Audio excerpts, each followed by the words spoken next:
She said she had loved meeting me at the Christmas party. That Ryan's girlfriend was so lovely. Such a fun night. I smiled. I told her it was great to meet her too. And then I stood there in the middle of a farmer's market on a Saturday morning, holding a bag of groceries, with my heart somewhere down near the ground, because I had never been to that Christmas party. I had never been to any of them. For 2 years, Ryan had told me partners weren't allowed. And for 2 years, I had believed him, because I had chosen to trust him, because I had no reason not to, until a woman I had never met in my life smiled at me like we were old friends, and accidentally handed me the last 2 years of my relationship in a single sentence. But to understand what I did next and why I did it the way I did, you need to know how long I had been ignoring what I already knew. I have never been the kind of woman who goes looking for problems. That is not a character flaw I am describing. It is just the truth about how I am built. I tend to assume the best until the evidence becomes impossible to argue with. I extend trust early, and I hold on to it longer than I probably should. I used to think that was a virtue. I am less certain about that now. Ryan and I met at a house party when I was 26. He was standing in the kitchen looking slightly too sober for the room, and I liked that immediately. He had this quiet, grounded energy that felt rare in that particular setting. We talked for 3 hours without noticing the time. He walked me to my car at the end of the night and asked if he could take me to dinner that week. Not drinks. Dinner. I thought about that on the drive home. The specificity of it. The fact that he had already decided he wanted more than an hour in a loud bar. I said yes. The first year was good in the way that first years often are. Easy, warm, full of the small discoveries that make new relationships feel like an adventure. He was steady and funny and present in a way I hadn't experienced before. He remembered things I mentioned in passing. He showed up when he said he would. He was the kind of man who made you feel like you had made a very sensible decision. I moved in with him after 18 months. It felt right, natural. The kind of step that didn't need a big conversation because it was already obvious to both of us. We had a good life together. A real one. Sunday mornings and grocery runs, and the particular comfort of knowing someone well enough to sit in silence with them without it meaning anything is wrong. I worked as a graphic designer, freelance mostly from the second bedroom we turned into a studio. Ryan worked in sales at a mid-sized tech company about 20 minutes from the flat. He liked his job well enough. Talked about his colleagues the way people do when work is fine but not a calling. A few names came up regularly. Marcus, who was loud and funny. Priya, who was sharp and ambitious. And Natalie. Natalie came up a lot. Not in a way that was ever alarming. Just frequently. Natalie had handled a difficult client well. Natalie had made a good call in a meeting. Natalie had recommended a podcast he was now obsessed with. I built up a picture of her the way you build up a picture of anyone you've never met but hear about regularly. Competent. Well-liked. Someone Ryan respected professionally. I had no feelings about her. I want to be honest about that. I was not threatened by her existence. I was not the kind of girlfriend who needed to be introduced to every female colleague to feel secure. I trusted Ryan. And trust, I believed, meant not interrogating every name that came up in a work story. The first company event I didn't attend was about 6 months after I moved in. A summer gathering. Drinks on a rooftop somewhere in the city. Ryan mentioned it casually a few days before. Said it was a work thing. Said partners weren't really invited to these kinds of things. Casual atmosphere, mostly colleagues. He'd feel a bit odd being the only one who brought someone along. I said that was fine. Because it was fine. One summer drinks evening without me was not a thing worth examining. He came home that night in a good mood. Told me a funny story about something Marcus had said. Mentioned that Natalie had organized the whole thing, and it had gone really well. I made us tea, and we watched something on television, and I didn't think about it again. The Christmas party was the same. Partners not invited, company policy apparently. He'd just go for a few hours and be home by 11. He was home by 11. He smelled like someone else's perfume, but it was a party and people hug at parties, and I noticed it for exactly 4 seconds before I told myself I was being ridiculous. That is the thing about small doubts. They don't arrive with sirens. They arrive quietly, politely, and if you are a person who values trust over anxiety, you show them to the door before they can unpack. I showed them to the door every time. The summer after that, another rooftop event. Then an awards evening. Then another Christmas party. Then a team dinner. Then a conference dinner. 2 years of occasions. 2 years of the same gentle explanation. Partners weren't really invited. He'd feel awkward. It was just easier. I accepted each one. Not without a small flicker of something I couldn't name. But I accepted them. Because what was the alternative? To say I don't believe you. To demand proof of a policy I had no reason to think didn't exist. To become the suspicious, demanding girlfriend I had never wanted to be, and he had never given me concrete reason to become. So I stayed home. Made plans with Rachel on those evenings, so I wasn't just sitting there waiting. Built a life that didn't require his constant presence because I thought that was healthy. I thought I was being mature. I thought I was being the kind of partner worth having. What I was actually doing was making it very easy for him. I understand that now. But I didn't understand it then. I understood it on a Saturday morning in September, in the middle of a farmer's market, holding a paper bag of sourdough and a bunch of dahlias, when a warm, friendly woman I had never seen before in my life smiled at me like we were old friends. Her name was Linda. She had warm eyes and a tote bag covered in sunflowers, and she spoke to me the way some women do, immediately, openly, like we had already established that we were going to like each other. She was buying tomatoes from the stall next to the flower stand where I was standing. She glanced at my dahlias and said something about the color. I said something back. And that was all it took. We had been talking for maybe 4 minutes when she mentioned her husband worked in tech. I asked which company, the way you do when you are making conversation, and not expecting anything in particular to come of it. She told me, and I felt something shift very slightly in my chest. Because it was Ryan's company. I said, "Oh, my partner works there actually." Her face lit up. She asked his name. I told her, and she said, "Oh, I know Ryan. My husband is his department head." She said it warmly, pleased by the coincidence, the way people are when the world turns out to be smaller than expected. And then she said it. She said she had loved meeting me at the Christmas party last year. That Ryan's girlfriend was just lovely. That it had been such a fun night. I looked at her. I kept my face completely still. I have no idea how I managed that. Some quiet, automatic part of me took over and held everything in place while the rest of me tried to process what she had just said.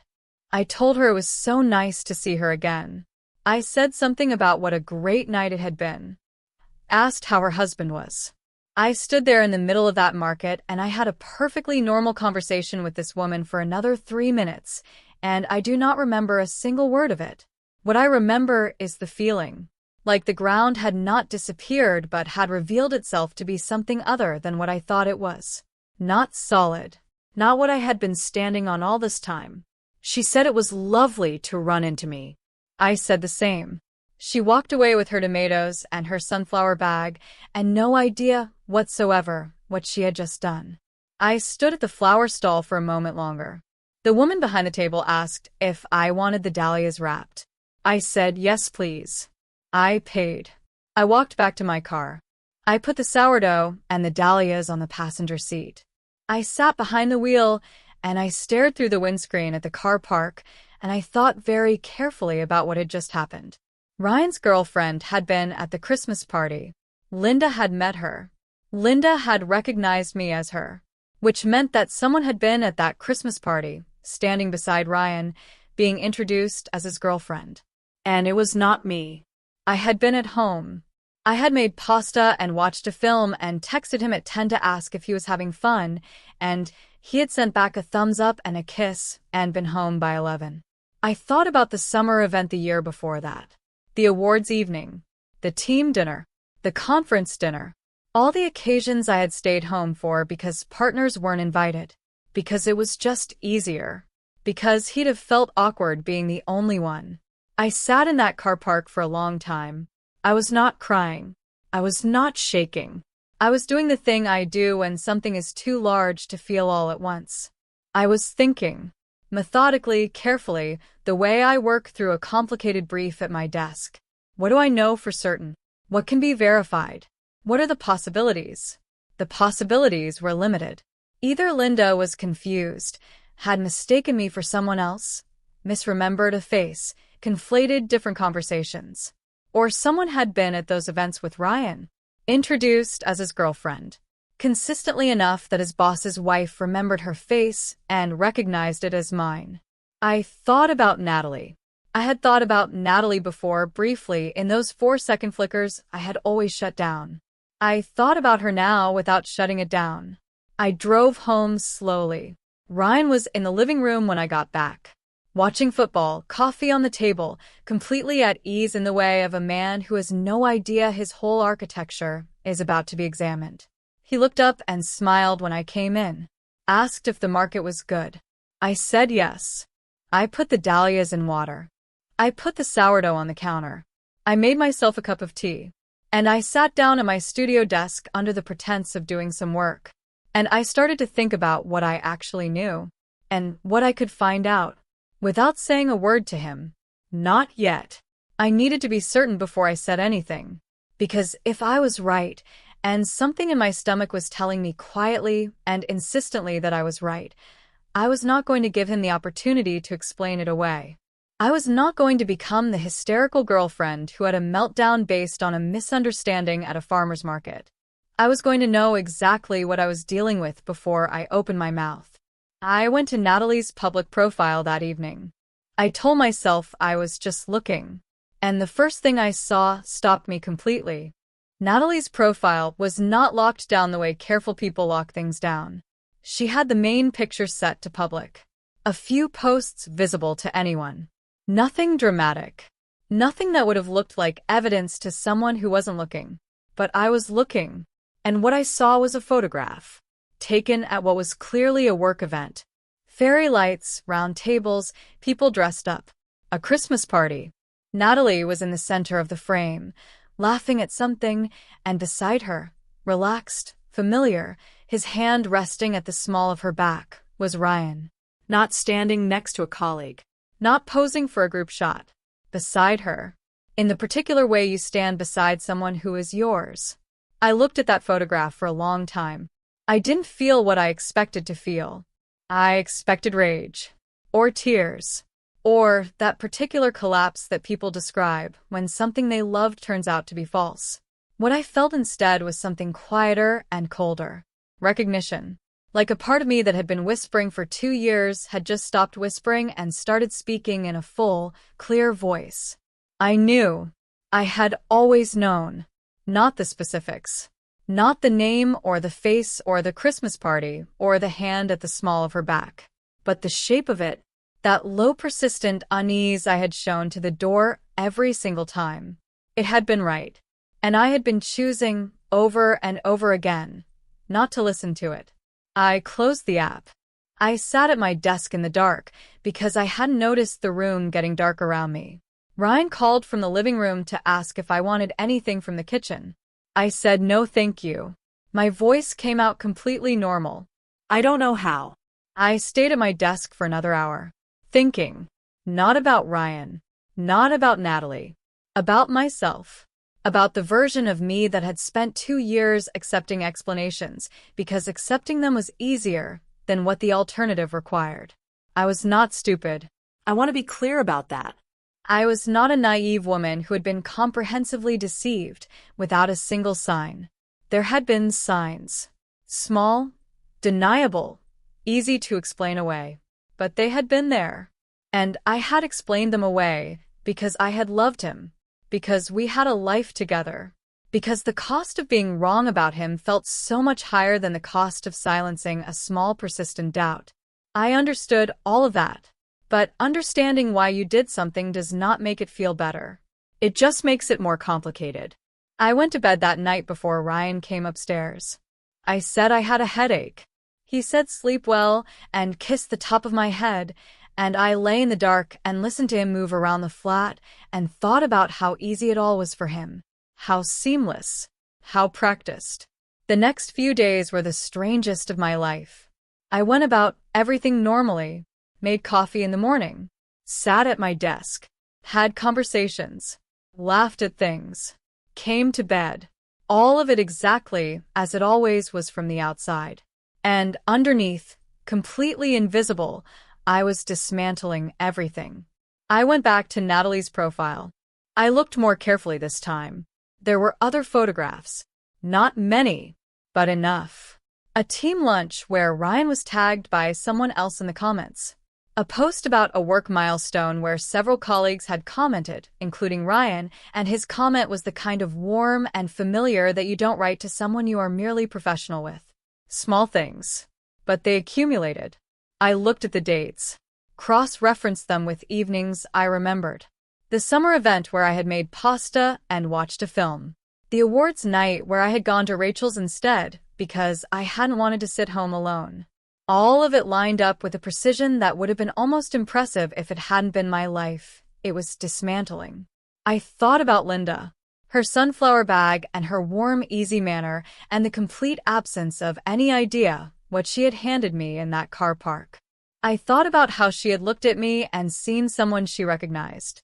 Someone she had been introduced to. Someone whose name she had presumably been told. And I thought about Ryan saying that name, saying it to his boss, to his boss's wife, to his colleagues, at a party I was supposed to be at, except it wasn't my name. It was Natalie's. That was the moment it stopped being an abstract wound and became something specific and sharp. Not that he had taken her to those events. Not even that he had lied to me for 2 years about why I couldn't come. It was that he had given her my place. Stood her beside him in the rooms I should have been in. Introduced her to the people who should have known my name. Let her be his girlfriend in every space where it mattered. While I was at home, trusting him, making pasta, sending him a thumbs up and a kiss. I sat with that for a long time. And when I had felt it as fully as I could stand to feel it, I put it down. Not away. I wasn't pretending anymore. But down. Because I had felt enough of it to know what I needed to do. And I needed a clear head to do it properly. I was not going to cry at him. I was not going to throw things or send long messages or give him the chance to turn my pain into evidence of my instability. I was not going to be the hysterical girlfriend. I was going to be exactly what I had always been. Quiet. Steady, careful, and absolutely certain before I moved an inch. I needed one more thing. One piece that was not a photograph or a comment or something that could technically be explained away by a man who was very good at explaining things away. I needed something that came directly from someone who knew, and I thought I knew exactly where to find it. I have a friend named Priya. Not Ryan's Priya.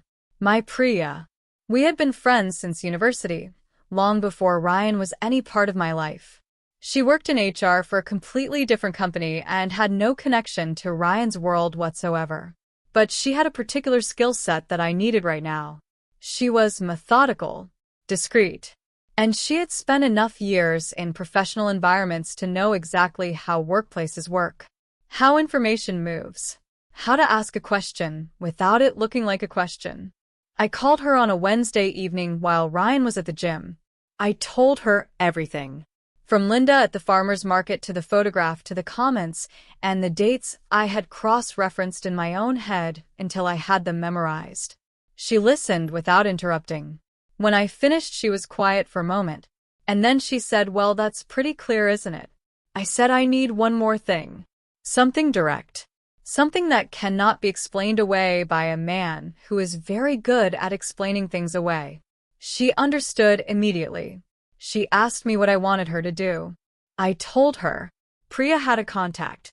A woman she had worked with briefly 2 years ago who had since moved to Ryan's company. Not in his team.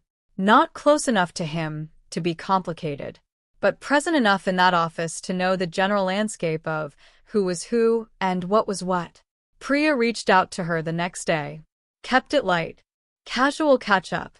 At some point, naturally, the conversation turned to the office. People they both might know. Priya mentioned Ryan's name. Asked if her contact knew him. Her contact said yes.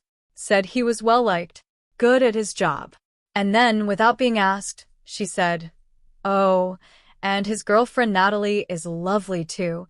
They're quite the pair around the office." Priya texted me that evening. 3 words. She said, "You were right." I sat with that text for a long time. Not because I was surprised. I had known since the farmer's market. I had known before the farmer's market in the quiet way you know things you are not ready to act on. But there is a difference between knowing something and having it confirmed by someone with no stake in your life. It lands differently. It takes away the last small possibility of being wrong. And with that last small possibility gone, something in me settled. Not into grief. Not into anger. Into decision. The next few days I moved quietly through my own life like I was memorizing it. I looked at the flat we shared differently now. The bookshelf with our books mixed together. The coffee mugs we had bought at a market somewhere. The blanket on the sofa that was technically his but had become mine through years of use. I was already preparing to leave. Not in a dramatic way. In the practical, methodical way I do most things. I called my friend Rachel and told her I was going to need her spare room for a couple of weeks. She said it was already mine. No questions. No performance. Just yes. That is the kind of friend Rachel is. I started moving small things. Quietly. Without announcement. My grandmother's ring from the dish on the dresser to my handbag. My external hard drive with 4 years of freelance work from my studio desk to my tote bag. The folder of documents, passport, certificates, the things that are yours and only yours from the filing drawer to the bottom of my work bag. I didn't take anything that wasn't mine. I didn't want anything that wasn't mine. I just wanted to be ready. I gave myself 1 week. 7 days to get everything in order before I said a word to Ryan. 7 days of normal mornings and shared dinners and ordinary evenings on the sofa. It was the strangest week of my life. I looked at him differently now. Not with hatred. I want to be honest about that. There were moments, sitting across from him at dinner, watching him laugh at something on television, when I felt something close to grief. For the version of him I had believed in. For the relationship I thought we had. For the 4 years I had given to something that had been a partial truth at best. That grief was real, and I didn't try to talk myself out of it. But I didn't let it slow me down either. Because grief and action are not mutually exclusive. You can feel the loss of something and still walk away from it clearly. That is what I was doing. On the Thursday of that week I did one last thing. I thought about Linda. Her sunflower tote bag and her warm, easy smile and the complete innocence with which she had handed me the truth in a car park on a Saturday morning. She had no idea what she had done.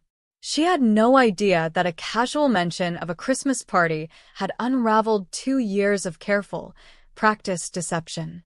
I felt something almost like tenderness toward her. And I made a quiet decision that when this was over, I would find a way to thank her. Not in a way that would require explanation. Just in a way that acknowledged that sometimes the truth arrives through the most unexpected doors. And you have to be paying attention when it does. By Friday evening, everything was in place. My important things were at Rachel's. My work files were backed up. My mind was clear in a way it hadn't been since the farmer's market. Since before the farmer's market, if I was honest. There was one thing left to do. And I was ready to do it. I chose a Saturday morning. Not for any symbolic reason. Just because it was the day we were both home with nowhere to be. No work to leave for. No plans that would cut things short. I wanted there to be enough time. Not for a long emotional conversation. I was not interested in a long emotional conversation. But enough time that I wasn't rushing. Enough time to say what needed to be said clearly and then leave without being chased down a street. Ryan was making coffee when I came downstairs. He asked if I wanted a cup. I said no thank you. He registered something in my voice because he turned around and looked at me properly. I was standing in the kitchen doorway with my coat already on and my bag already over my shoulder. He looked at the coat. He looked at the bag. He looked at my face. And something shifted in his. I said, I need to tell you something. He put down the coffee. I told him about Linda. I told him about the farmer's market and the sunflower bag and the casual warm mention of the Christmas party. His face did something complicated while I talked. I watched it move through several expressions. Surprise first, then something calculating, then a version of concern that I recognized immediately as performance. He started to speak. I held up my hand. I said, I am not finished. He stopped. I told him about the photograph, the Christmas party with the fairy lights and his hand at the small of her back. I told him about the comments, the dates I had cross-referenced, the 2 years of occasions I had stayed home for while Natalie stood in my place. I told him that his boss's wife knew her face as his girlfriend's face, had recognized it as mine, had greeted me like an old friend because she thought that was what I was. I said all of it quietly and clearly without raising my voice once. When I finished, there was a silence. He looked at me for a long moment, and then he did what I had known he would do. He started to explain. It wasn't what it looked like. Natalie was just a colleague who people had assumed things about, and he had never corrected them because it was easier. It was just an office thing. It didn't mean anything. He had never actually said she was his girlfriend. People had just assumed. I listened to all of it. I let him finish. And then I said something I had decided to say during that quiet week of preparation. I said, Ryan, I am not here to argue about what it was or wasn't. I said I am here because I know what I know, and I am telling you that I am leaving. He looked genuinely shocked. Not guilty shocked. Actually shocked. Like he had believed, right up until that moment, that this was a conversation he could navigate his way out of, that the explanation would land, that I would soften, that I would do what I had always done, extend trust, give the benefit of the doubt, show the doubt to the door. He said, let's just talk about this. He said we could work through it. He said 4 years was too much to throw away over a misunderstanding. I looked at him. I thought about the word misunderstanding. I thought about Linda's face. Warm and certain and completely innocent. I thought about 2 years of Saturday evenings alone. 2 years of trusting him. 2 years of being the mature, secure, non-demanding girlfriend who didn't need to come to work events. I said it wasn't a misunderstanding. And I picked up my bag, and I walked out. He followed me to the door. He was still talking. I got into the car I had packed the night before, and I drove to Rachel's and I sat in her kitchen while she made tea, and I finally let myself feel all of it. Not the anger, the grief, the real kind. The kind that comes when you lose something you had genuinely loved even after you find out it wasn't what you thought it was. I cried for a while.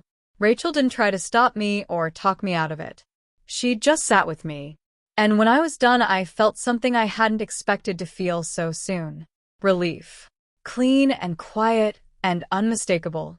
Like I had been carrying something heavy for a very long time without fully realizing how heavy it was. And I had finally put it down. In the days that followed, Ryan sent messages. Long ones at first, then shorter, then just my name once in the middle of a Tuesday night. I read them all. I didn't reply to any of them, not out of cruelty, but because there was nothing left to say that hadn't already been said in that kitchen on a Saturday morning. I heard through a mutual friend, about 2 weeks later, that Natalie had found out. Not from Ryan. From someone at the office who had heard about the breakup and had said something without realizing what they were revealing.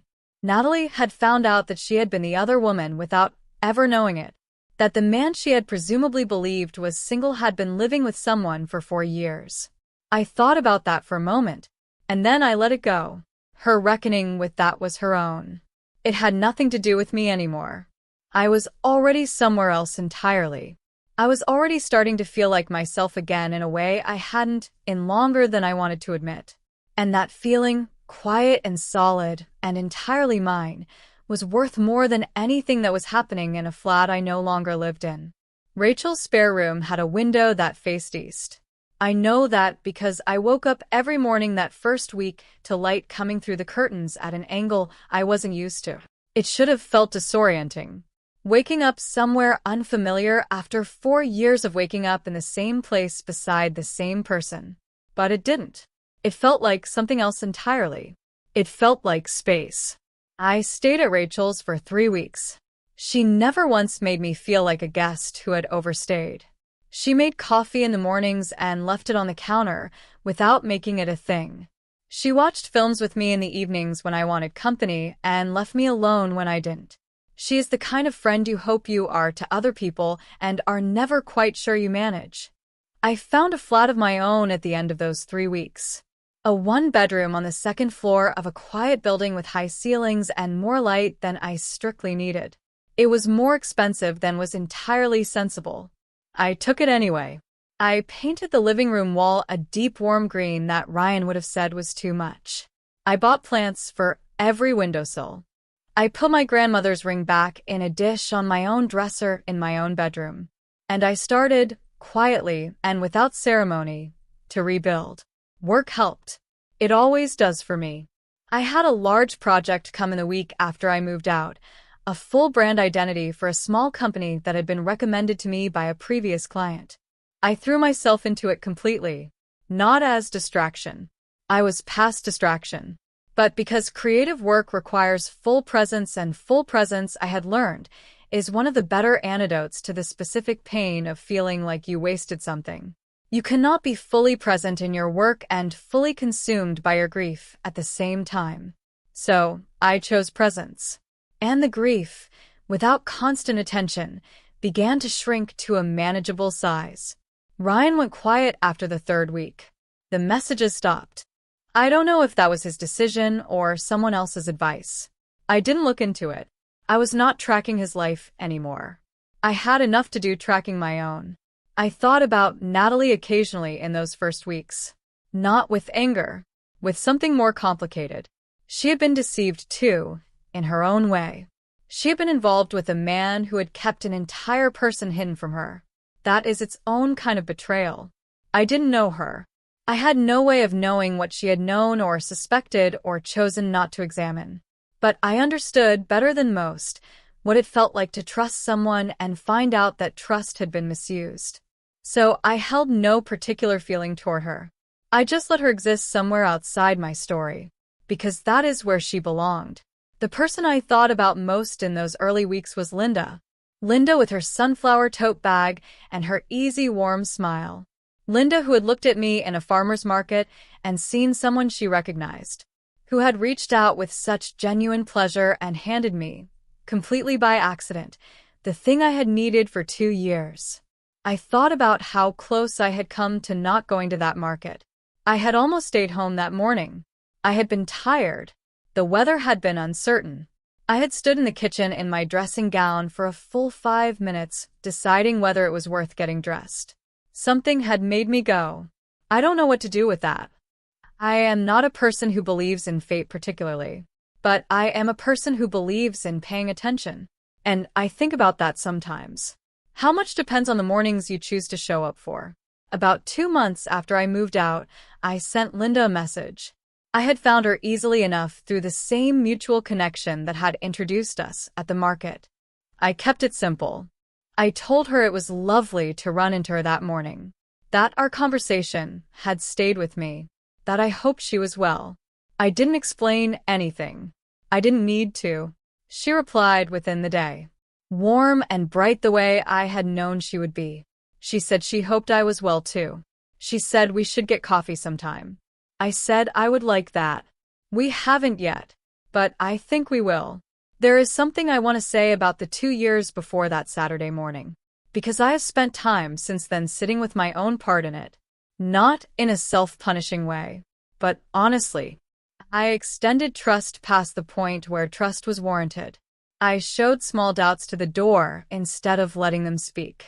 I prioritized being a certain kind of girlfriend, secure, non-demanding, mature, over listening to what my own instincts were telling me. I did that. Not him. Me. And I don't say that to excuse what Ryan did.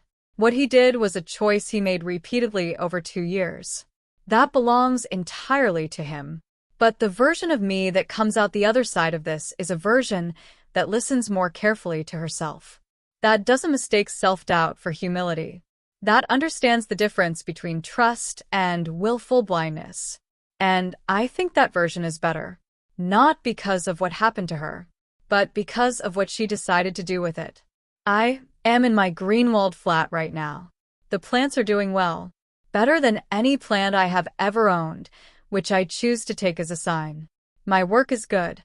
My friendships are real and present and uncomplicated. I wake up every morning in a space that is entirely mine, and I feel something I don't have a perfect word for. Not happiness, exactly. Not yet, not entirely. But something solid underneath everything. Something that doesn't shift when I press on it. I have learned that you can love someone genuinely and still have been wrong about them. That being wrong about a person is not the same as being foolish. That the capacity to trust is not a flaw. It is only a flaw when you keep extending it past the point where the evidence has stopped supporting it. And the moment you learn the difference, really learn it in your body, and not just your head, you become someone that particular kind of person can never fool again. Ryan could not fool this version of me. I know that with complete certainty. And that knowledge, quiet and solid and entirely earned, is worth every hard morning it cost me to get here. Some things you only learn by going through them. I just wish it had cost me a little less time. If this story felt familiar, if you have ever stayed somewhere longer than you should have, because leaving felt like admitting something, I hope it helped to hear it out loud.